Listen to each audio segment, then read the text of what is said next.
The primordial interest of the United States, over which for a century we have fought wars, the First, Second Cold War, has been the relationship between Germany and Russia, because united they are the only force that could threaten us, and to make sure that that doesn't happen. If you're a Ukrainian, is essentially reach out to the only country that will help you, which is the United States. Last week, 10 days ago, General Hodges, Commander U.S. Army Europe, visited Ukraine. He announced that U.S. trainers would now officially be coming, not just unofficially coming.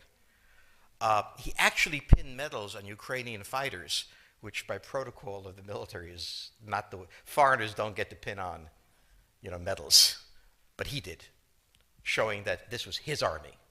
He then left and in the Baltics announced that the United States would be pre-positioning armor, artillery, and other equipment in the Baltics, Poland, Romania, and Bulgaria, which is a very interesting point. So the United States, and now yesterday the United States announced that it would be sending weapons. Tonight, of course, they denied it, but they are. The weapons will go. In all of this, the United States has acted outside the context of NATO. Because NATO has to have a 100% vote. Any one country can veto anything. And the Turks will veto it just for giggles. The point is that the United States is prepared to create a cordon sanitaire around Russia. Russia knows it. Russia believes that the United States intends to break the Russian Federation. I think that, as Peter Lorre put it, we don't want to kill you, we just want to hurt you a little bit. Either way, we are back in the old game. And if you go ask a Pole or a Hungarian or a Romanian, they live in a totally different universe from a German. And they live in a totally different universe from a Spaniard. So there is no commonality in Europe. But if I were a Ukrainian, I would do exactly what they're doing. Try to draw the Americans in. All right, next question, please. The United States has a fundamental interest. It controls all the oceans of the world. No power has ever done that. Because of that, we get to invade people and they don't get to invade us. It's a very nice thing. Maintaining control of the sea and control of space is the foundation of our power. The best way to defeat an enemy fleet is to not let it be built. The way the British managed to make certain that no European power could build a fleet was to make sure the Europeans were at each other's throats. The policy that I would recommend is the one that Ronald Reagan adopted toward Iran and Iraq. He funded both sides so they would fight each other and not fight us. This was cynical. It was certainly not moral. It worked. And this is the point. The United States cannot occupy Eurasia. The moment the first boot sets the ground, the demographic differential is we are totally outnumbered. We can defeat an army. We cannot occupy Iraq. The idea that 130,000 men would occupy a country of 25 million, well, the ratio in New York of cops to citizens was greater than we had deployed in Iraq. So we don't have the ability to go across, but we do have the ability to, first, support various contending powers so they concentrate in themselves with political support, some economic support, military support, advisors, and in extremis, do what we did in Japan, in Vietnam, in Iraq, and in Afghanistan, spoiling attacks. The spoiling attack is not intended to defeat the enemy. It's intended to throw him off balance. What we did in each of these wars, in Afghanistan, for example, is we threw Al-Qaeda off balance. The problem we have, since we're young and stupid, is that having thrown them off balance, instead of saying, okay, job well done, let's go home, we said, well, that was easy. Why don't we build a democracy here? This was the moment of dementia that came in. The answer, therefore, is the United States cannot constantly be intervening throughout Eurasia. It must be selectively intervening and very rarely. That is the extreme moment. We cannot as the first step, send American troops. And when we send American troops, we have to clearly understand what the mission is, limit it to that, and not develop all sorts of psychotic fantasies. So hopefully we've learned that this time. It takes a while for kids to learn lessons. But I think you're absolutely right. We cannot, as an empire, do that. Britain didn't occupy India. It took various Indian states and turned them against each other and provided some British officers for an Indian army. The Romans did not send vast armies out there. It placed kings like,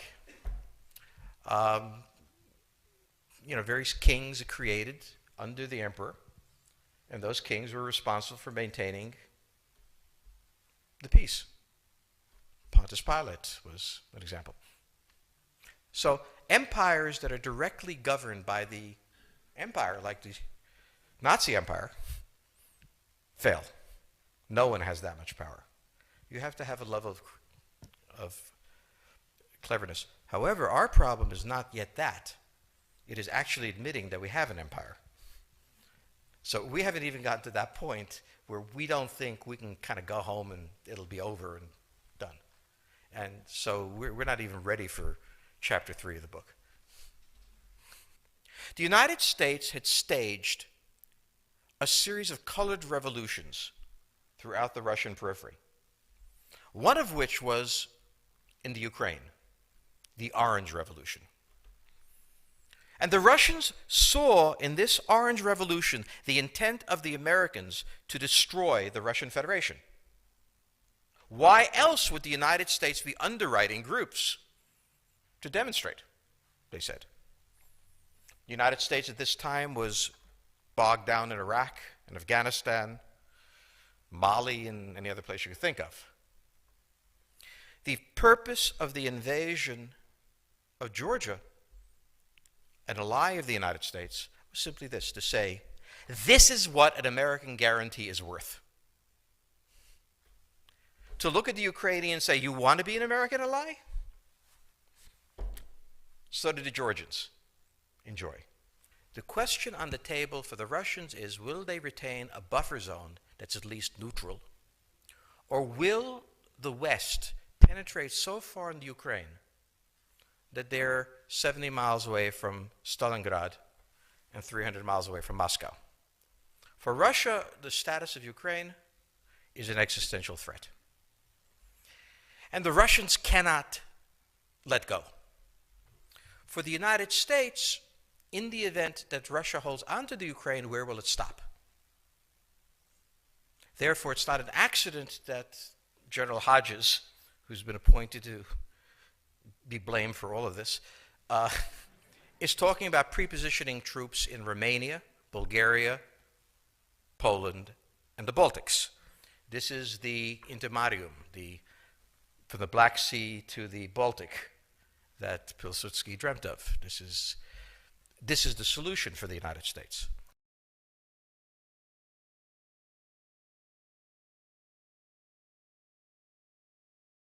The issue to which we don't have the answer is, what will Germany do?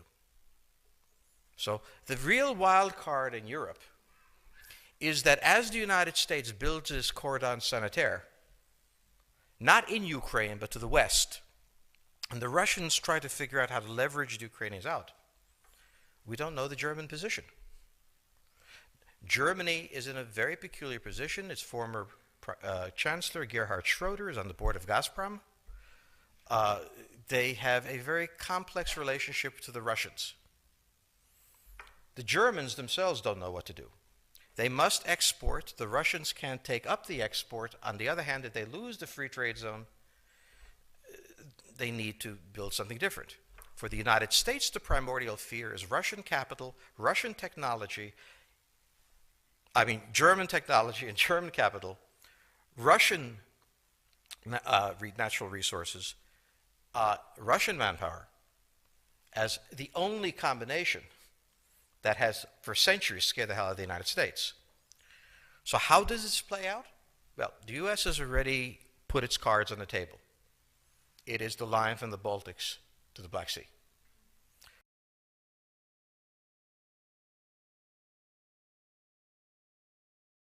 For the Russians, their cards have always been on the table. They must have at least a neutral Ukraine, not a pro-Western Ukraine. Belarus is another question. Now, whoever can tell me what the Germans are going to do is going to tell me about the next 20 years of history. But unfortunately, the Germans haven't made up their mind. And this is the problem of Germany always. Enormously economically powerful, geopolitically very fragile, and never quite knowing how to reconcile the two. Ever since 1871, this has been the German question, the question of Europe. Think about the German question, because now it's coming up again. That's the next question that we have to address. And we don't know how to address it. We don't know what they're going to do.